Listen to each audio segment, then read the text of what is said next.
Start it. I'm make sure it went to the cloud.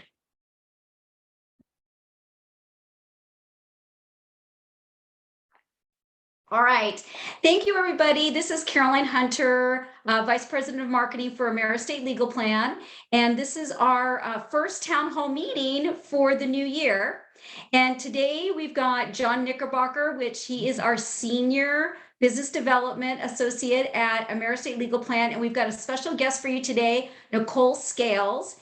And I'll have John go ahead and introduce Nichole because he's worked with her for several years. And then the basic of our town hall meeting today is just to talk about Nichole and her business practices and what makes her such a top producer. And you'll be able to walk away with tips and things that you can incorporate to your own business. John, go ahead. Oh, thank you. Hi, everyone. Yes, we have a very special guest speaker, if you will, with us today, Nichole Scales. She's the owner of NotaryMax Plus.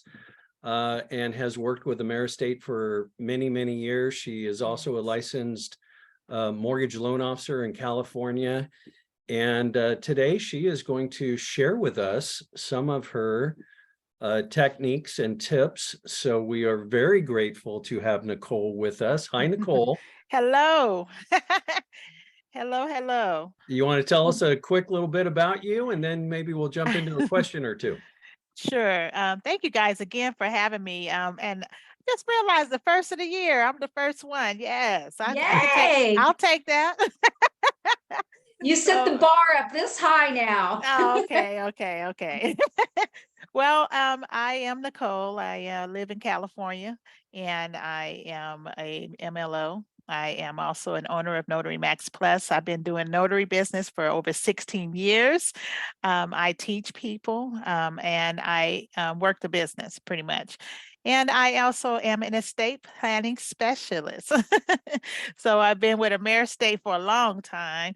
And I appreciate AmeriEstate because they're a family atmosphere and they work with you, you know. So I'm a mother, I'm a wife and grandmama, daughter, auntie, and all of that. But I am a person that loves to be a blessing to thousands. And that's my MO. My goal is to be a blessing for thousands. So I do that through multiple facets of my innate ability. And this is one of them. So.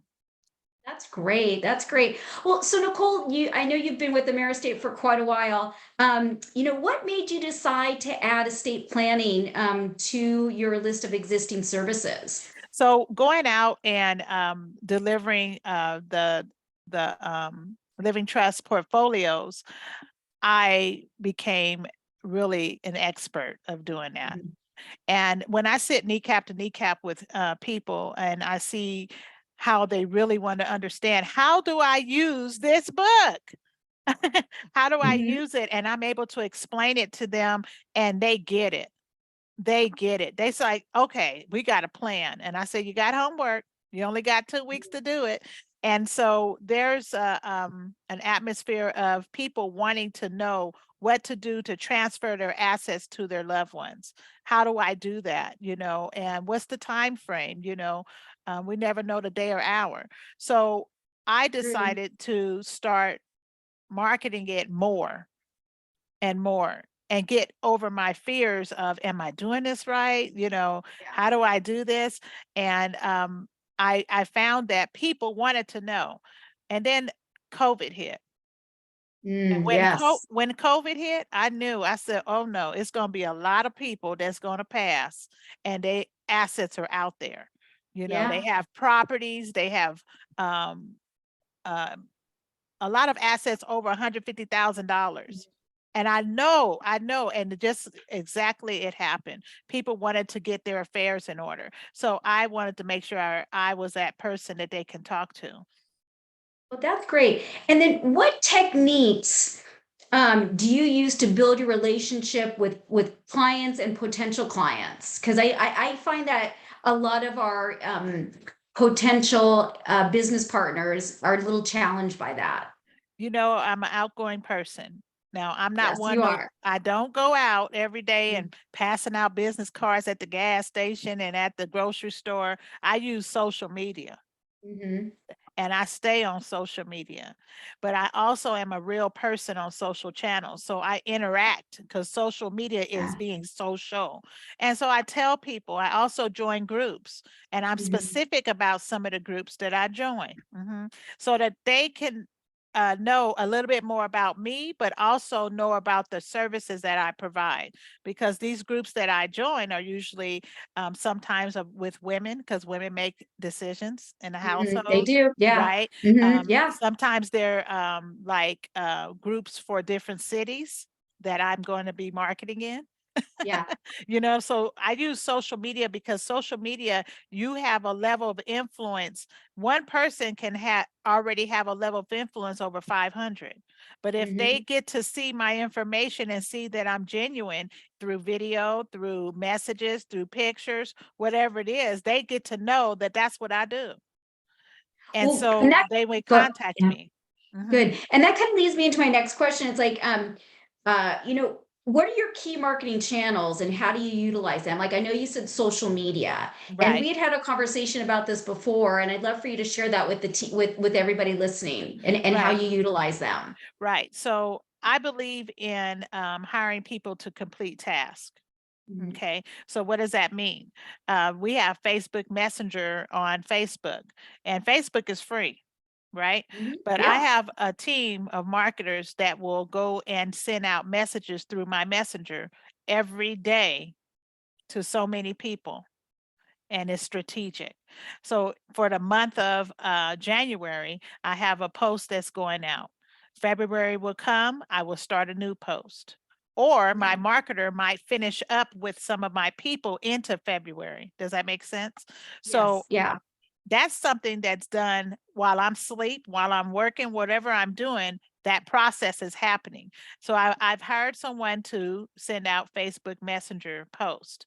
But then I also hired someone that would also work on my CRM. So I have a Mhm. CRM that I have to add to every single day or every week. And it can't, if I'm in business, it can't be one or two a week. Right. So how do Gotta be you a get lot. that? If I'm talking to someone or someone hit me up on Facebook and I say, hey, on Facebook, we can't get phone numbers. Right. I can only post into their messenger or send out a broad post. But if someone hits me up and say, hey, Nichole, can we talk about this? I have this scenario. I send them my calendar. Okay. Right. To So set now up an I get appointment. their Mhm. name and their email. I add them to my database. Right?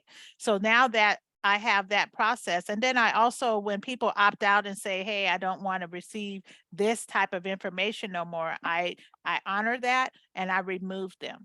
But I'm constantly fueling the funnel. I constantly fuel the funnel. And Mhm. that's what, and then the service sells itself.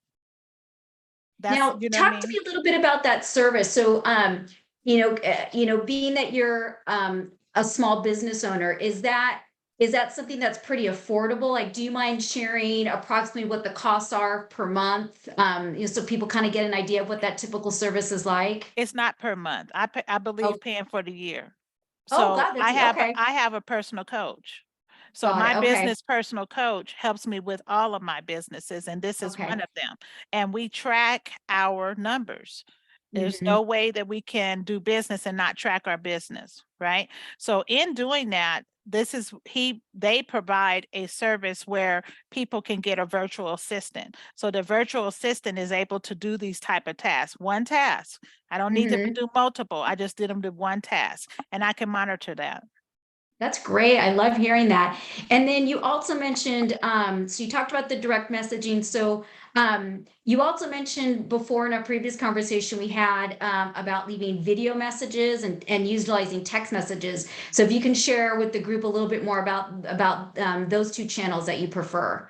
Absolutely. So Mhm. um, I have as well my virtual assistant. I hired a virtual assistant, and my virtual assistant that works my CRM can send text messages. So she's able to, if give her um, the same type of message that I have for Facebook, or maybe I'd switch it up a little bit. She will send that out to my CRM. Because remember, I have different database. You have a Facebook database, and I have a database in my CRM. So everyone that's in my CRM, that may came from my phone, they may came from my Gmail, may wherever it is, she's able to send out messages to them, and they're tracked. That's great. And what type of engagement do you typically see on those? Is it? Most of the time, it depends on the message, because I may send out a message that says, you know what, I'm giving them some tips on what they need to do as vacation time comes up, right? Like have your advanced healthcare directive and put it in your bag, or email it to yourself so you can make sure, you know what I mean? And make sure your successors have their documents. That might not get too much of a hit, but I'm just filling them out. Right. But when I send out messages, it never fails. I'm going to get somebody to hit me back. That's I may great. I get, love like, that. let's just say if I send out 1,000 messages, I'm probably going to get about 10 to 15 people that have responded, may saying this, Nichole, I got you on my list. I'm looking at February. Nichole, I got you on my list. Can I talk to you now? Nichole, I want, whatever that is, because everyone has a time frame of when it's ready, when they're ready. Right. And then so I just track it on my calendar, or I put it on Calendly. Perfect. Great. And then you reach back out to them. That's great. Yeah. Right. And then John, I know you, I don't want to, I don't want to maximize all the whole meeting like that, but did you have any questions? I know you had some questions you wanted to ask Nichole as well. I do. Thank you.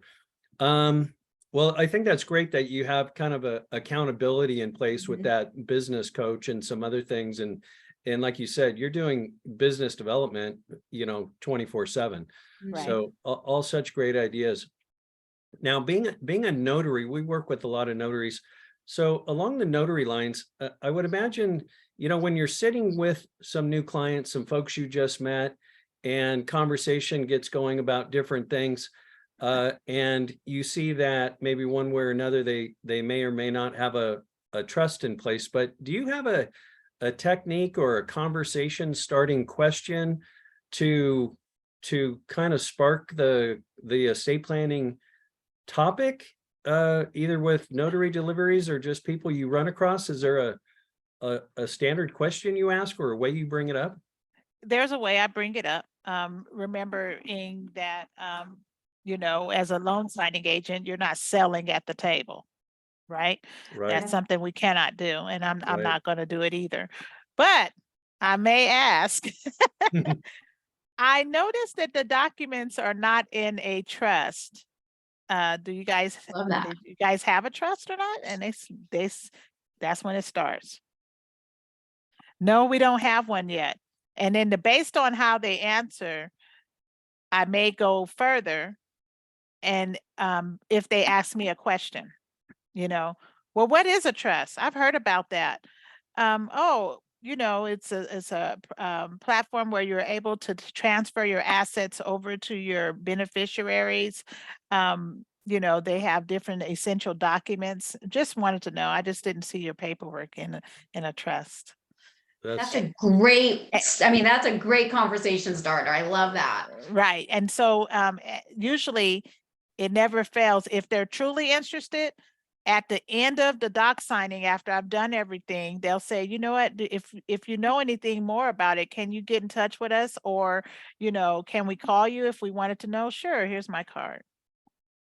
Great. And I just leave my card with them. They have to be appreciative, and responsive to that, because they probably don't know where to get started, or they have limited info, or it's been something on their things to do list and their New Year's resolutions year after year. So I would think that they kind of perk up when there's a little door opener there. Right. And you know what? And I have had clients from deliveries, of the loan documents that will call me back, or I've already, delivered their new trust. So I find it to be a way to start the conversation, but also I have also had my card passed on to someone else in the family, that's Yeah. interested, that wants to know more. It just takes time for people to get over whatever their minds and their filters are when it comes to this type of service. But you're right, they are appreciative because now somebody knows what they're, a little bit more about what they've been thinking about, and Good. can articulate it, Right.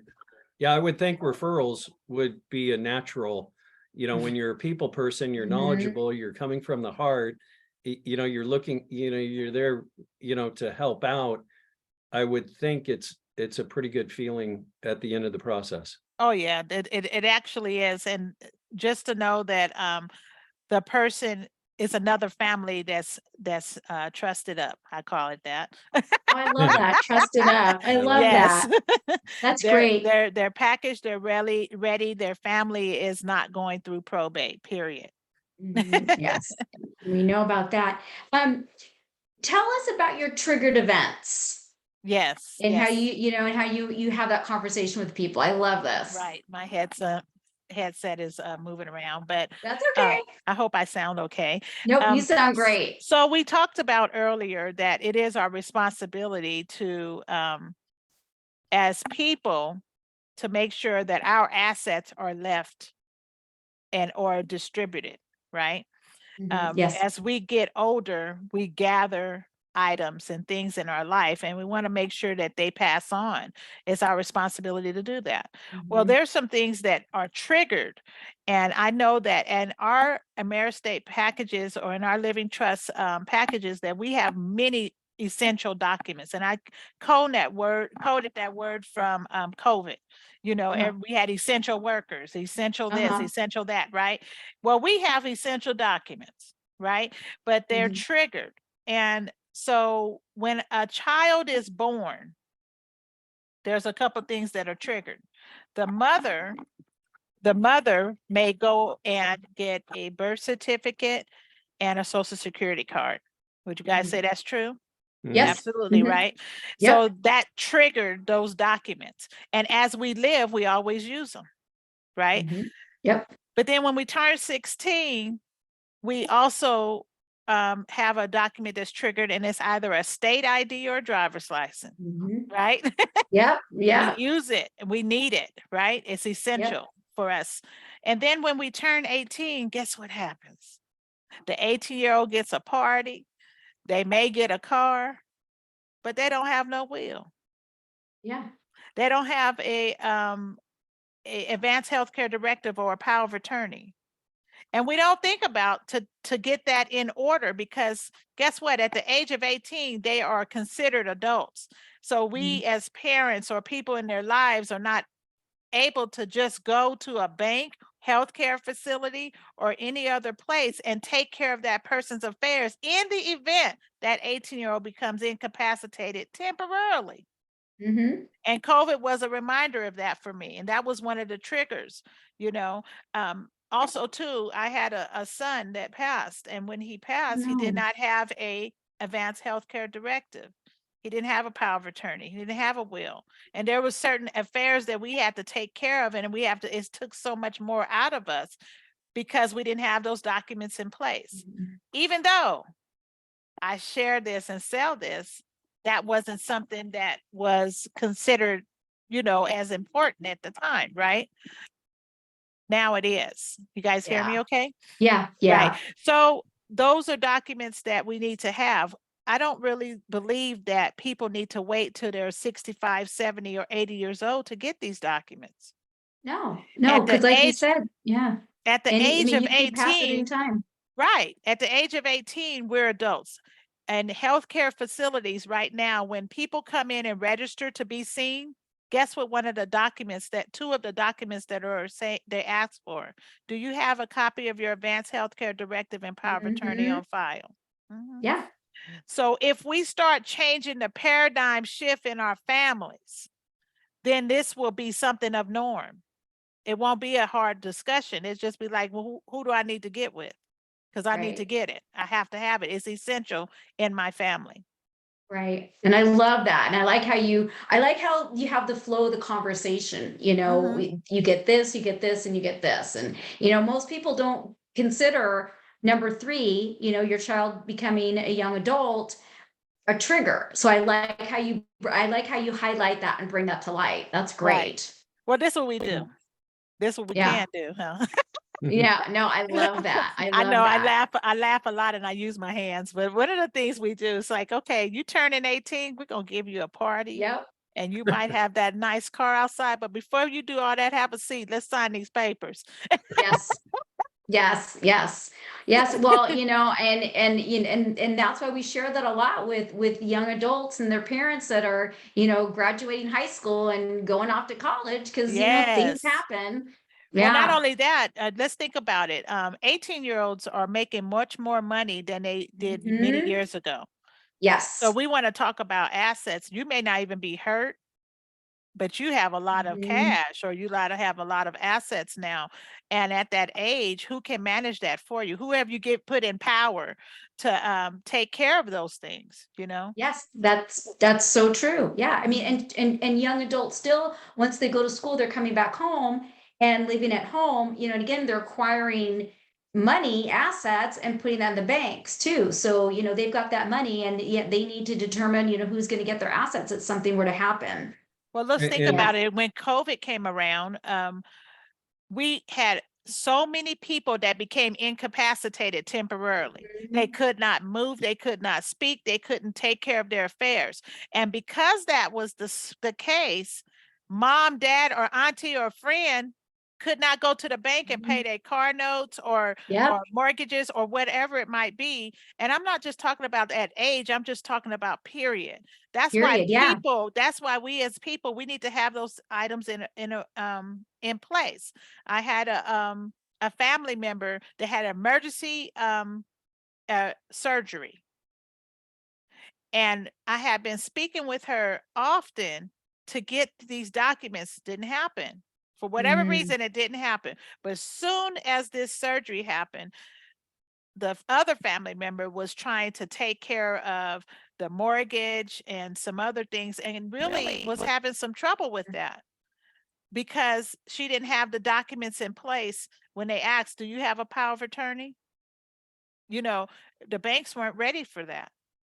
They weren't ready Yeah. for you to come there and say, well, she told me I can bring this check, or she told me. They weren't hearing it. Yeah, they don't know that. Yeah, yeah. No, I totally understand. Well, let's go ahead and wrap this up. It's been such a joy having you, be our first guest Yes. for our town hall meeting. We just so enjoy chatting with you, Nichole. You're just such a bright light, and Thank you. we really enjoy having you be one of our top producing agents. And John, did you want to add anything else?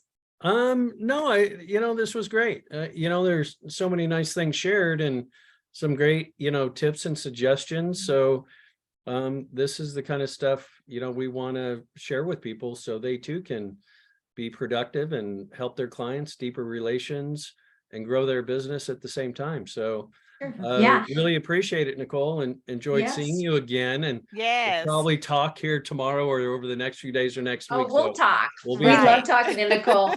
Well, great. And if anybody has any questions, I know Nichole covered a lot of stuff in here. If you have any specific questions, you're more than welcome to reach out to me. And that's Caroline, Caroline at AmeriEstate.com. And I'll answer any questions. And or if you have any specific questions for Nichole, reach out to Nichole for you. All right. Thanks, everybody. I appreciate it. Bye. Thank you. Bye. Bye-bye.